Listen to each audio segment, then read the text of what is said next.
मासिक कृष्ण जन्माष्टमी 9 फरवरी सोमवार 2026 को मनाई जाएगी।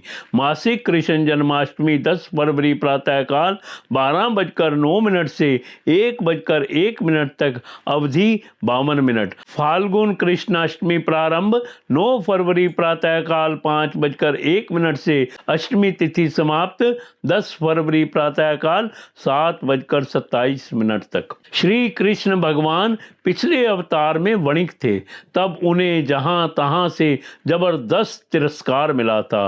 फिर वे साधु बने थे और उन्होंने जबरदस्त तप त्याग का आधार लिया। कठोर तप से बंधे हुए सारे पुण्य को खर्चने के लिए उन्होंने नियाणा किया था कि पूरा जगत मुझे पूजे। नियाणा यानी पुण्य की सारी ही जमा पूंजी किसी एक चीज प्राप्त करने में खर्च कर देना, इसे नियाणा का परिणाम यह आया कि श्री कृष्ण भगवान के अवतार में तो उन्होंने पूज्य पद को प्राप्त किया, लेकिन आज भी लोगों में श्री कृष्ण भगवान अत्यंत पूजनीय हैं। श्री कृष्ण भगवान का सच्चा भक्त कैसा होता है? हम एक और कहते हैं कि जीव तू शीद ने सोच ना करे, कृष्ण ना करवो होए ते करे, और दूसरी ओर हम दिन रात चिंता और दुख में डूबे रहते हैं।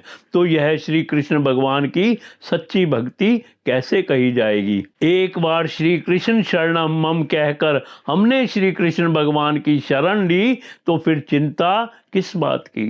परम पूज्य व्यास जी श्री कृष्ण भगवान की सच्ची भक्ति की रीत बताते हुए कहते हैं, आपको रोज सुबह 5 बार कृष्ण भगवान की विग्रह के सामने दोनों हाथ जोड़कर कहना चाहिए कि हे भगवान, आपने कहा है कि तू एक भी चिंता मत करना, क्योंकि करना करवाना सब आपके हाथ में है। फिर भी मुझसे चिंता हो जाती है, तो क्या करूं?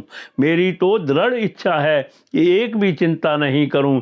इसलिए हे भगवान, ऐसी कुछ कृपा कीजिए, ऐसी शक्ति दीजिए कि फिर से चिंता नहीं हो। इसके बावजूद यदि फिर से चिंता हो तो फिर से भगवान से ऐसी विनती करना, ऐसे करते ही जाओ, फिर कोई भी चिंता नहीं होगी। ऐसे भगवान श्री कृष्ण से तार जोड़ो। श्री कृष्ण भगवान ने कहा था कि जगत भौतिक में जागता है, वहाँ श्री कृष्ण सोते हैं, और जहाँ जगत सोता है वहाँ श्री कृष्ण भगवान जागते हैं। मतलब जगत संसार में जागता है, जबकि श्री कृष्ण भगवान अध्यात्म में जागते हैं। अंत में अध्यात्म की जागृति में आना पड़ेगा, क्योंकि संसारी जागृति वह अहंकारी जागृति है, और निरअहंकारी जागृति से मोक्ष है। श्री कृष्ण भगवान का सच्चा स्वरूप पहचान कर उनकी भक्ति करें तो वह श्रेष्ठ भक्ति है।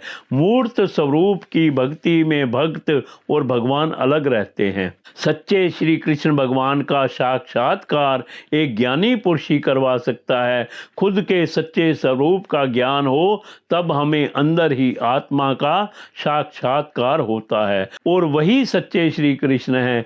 खुद स्वरूप में रमणता करें, बाद में आत्मव्रत सर्वभूतेश अर्थात जीव मात्र आत्म स्वरूप से दिखे, तब भक्त और भगवान एक हो जाते हैं।